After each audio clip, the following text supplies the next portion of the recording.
Prince Uncharming. In the heart of Pantophlia, King Tuflius and Queen Eleonora reveled in riches, but their hearts held an empty chamber, a child. The king loved fairy tales for comfort. Queen Eleonora, practical and smart, laughed at these tales, but also wished for a child.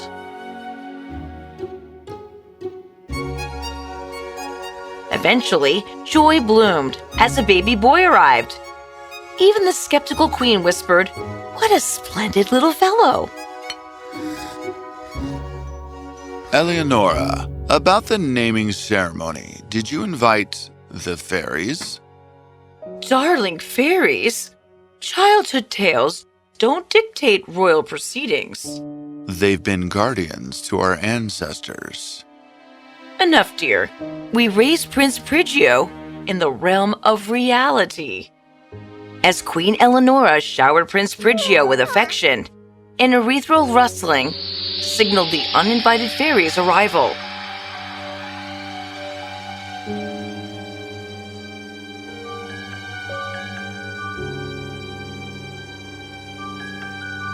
Greetings, your majesties. Gifts for the young prince. My sincerest gratitude. Speaking of gifts, Tuflius, did you buy the gold vase? As the night deepened, gifts of magic were bestowed.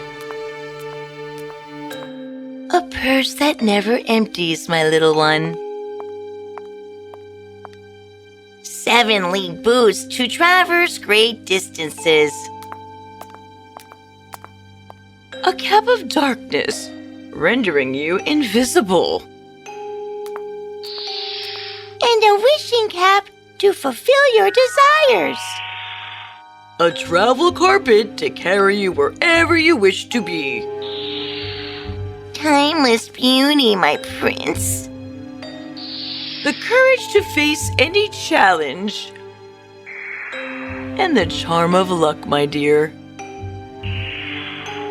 And for me, the gift of unparalleled intelligence. Queen Eleonora remained unmoved, viewing the gifts as mere trinkets. Prigio, you'll inherit my intellect and your father's charisma.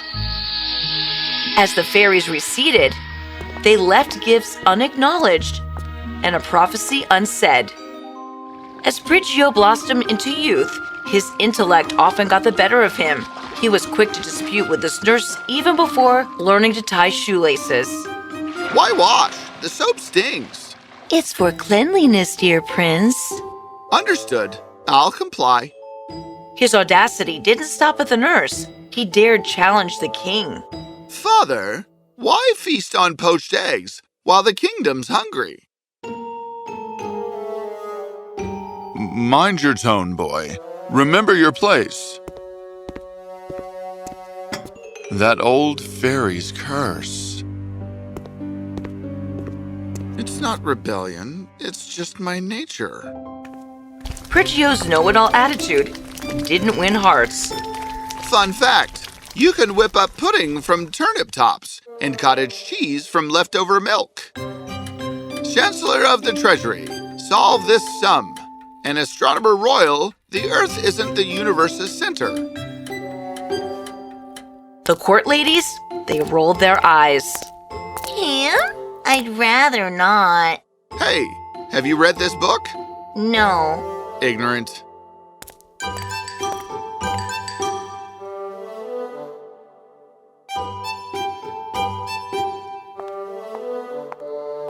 Oh, the Prince Uncharming. Prigio's siblings, Alfonso and Enrico, were the kingdom's darlings. Their humility was a stark contrast to their elder brother. Trying diplomacy, father? Hush, Prigio. You're wild. Merely imparting knowledge. King Tuflius, conflicted with his own insecurities, often felt overshadowed by Prigio's intellect. 17 minus 3, or is it 14? Rumors of a scalding fire drake surfaced one toasty summer, making the already boiling tensions even hotter. Is the fire drake causing this unbearable heat? Indeed, sire. An ancient beast made of fire and fury. King Tuflius, in a veiled attempt to rid himself of Prigio, set forth a challenge. Prigio, the fire drake is wreaking havoc. Tame it, and you can have the throne. Admire the faith, father, but fire drake? Myth, pure fantasy.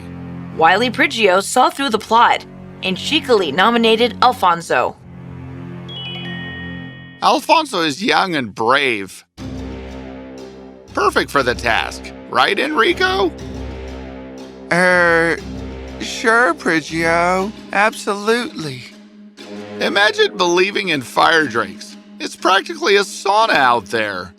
I'll face it, brother. Best pack some sunscreen, Alfonso. And an umbrella, perhaps. With the kingdom's blessing, Alfonso embarked on his quest. His prolonged absence plunged the kingdom into sorrow. While the kingdom wept for Alfonso, Prince Prigio remained as cool as ever, shrugging off his brother's absence as a mere extended vacation. Alfonso's gone and you're just here smirking? A mix-up, perhaps? Surely he's just on a globe-trotting adventure? Prince Enrico, tender-hearted yet brave, stepped forward, driven by duty more than desire. Yet, his fate mirrored Alfonso's. The kingdom's heartbreak intensified. King Tuflius, fiery eyes filled with tears, called Prigio forth. This fire drake, bring me its horns and tail, or face your doom. A ploy to find your favored son? Regardless, I remain the heir. What's the gain from this risk? Tuflius, lost for words, grumbled in irritation. That boy, always with the answers. Mother, decipher these hieroglyphs for fun. Your brilliance, my dear Prigio, always amazes. Amazing. More like infuriating. Welcome back, Father. Rested well? Oh, much better, thank you. And thank you for continuing to be the thorn in my backside. It's a gift, really. I've had enough. You are insufferable. You forgot unique. Exactly. And so, I'm taking action. You will be left alone in the palace. But he's your son. Worry not, Mother. Another riddle to solve. My poor Prigio.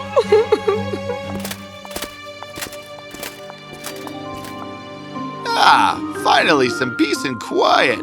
Perhaps it's time to head into town for dinner.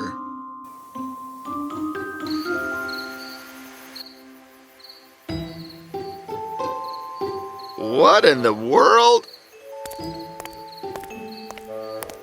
They've gone too far this time. Prince Prigio, feeling lonely and alienated from the kingdom, wanders through the abandoned castle. He stumbled upon a long-forgotten chamber. What's this place?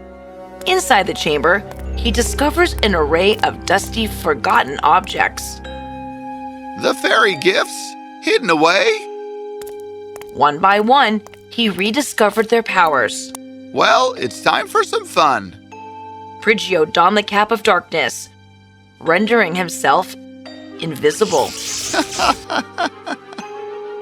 With gifts in tow, Prigio played light-hearted pranks on the absent courtiers and gifted gold to the less fortunate.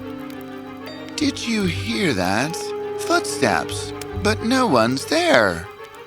Then, using the ever-full purse, he leaves surprise gifts for the poor townsfolk kids. Blessings! Golden coins from nowhere! Adventure called, and Prigio responded, flying off on his magical carpet. The carpet whisks him away, carrying around, leaving the kingdom behind. What is that? A fire drake? So it is real. Prince Prigio turned purple. He felt fear, and more than that, he felt guilty and he felt stupid. At once he turned the carpet back to the kingdom. Prince Prigio stands amidst the grandeur of the palace library, his mind racing with a brilliant plan. If the fire drake thinks he can stop me, he'll soon learn the power of these fairy gifts. The ever-full purse, swift boots, invisibility cap, wishing cap, travel carpet, courage, and luck. Well, I'm invincible.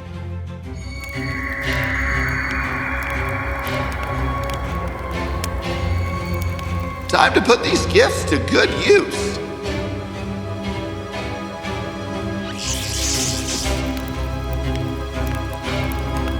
Oh, I sense an intruder, but I see nothing. With his ever-full purse, Prigio produces a bag of gold coins, tosses them as a distraction.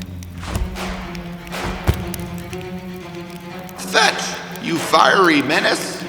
The fire drake, lured by the glimmering gold, pursues the coins, its fiery body glowing brighter.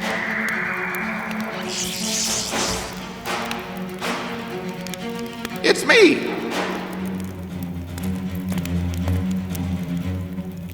Quickly free Enrico.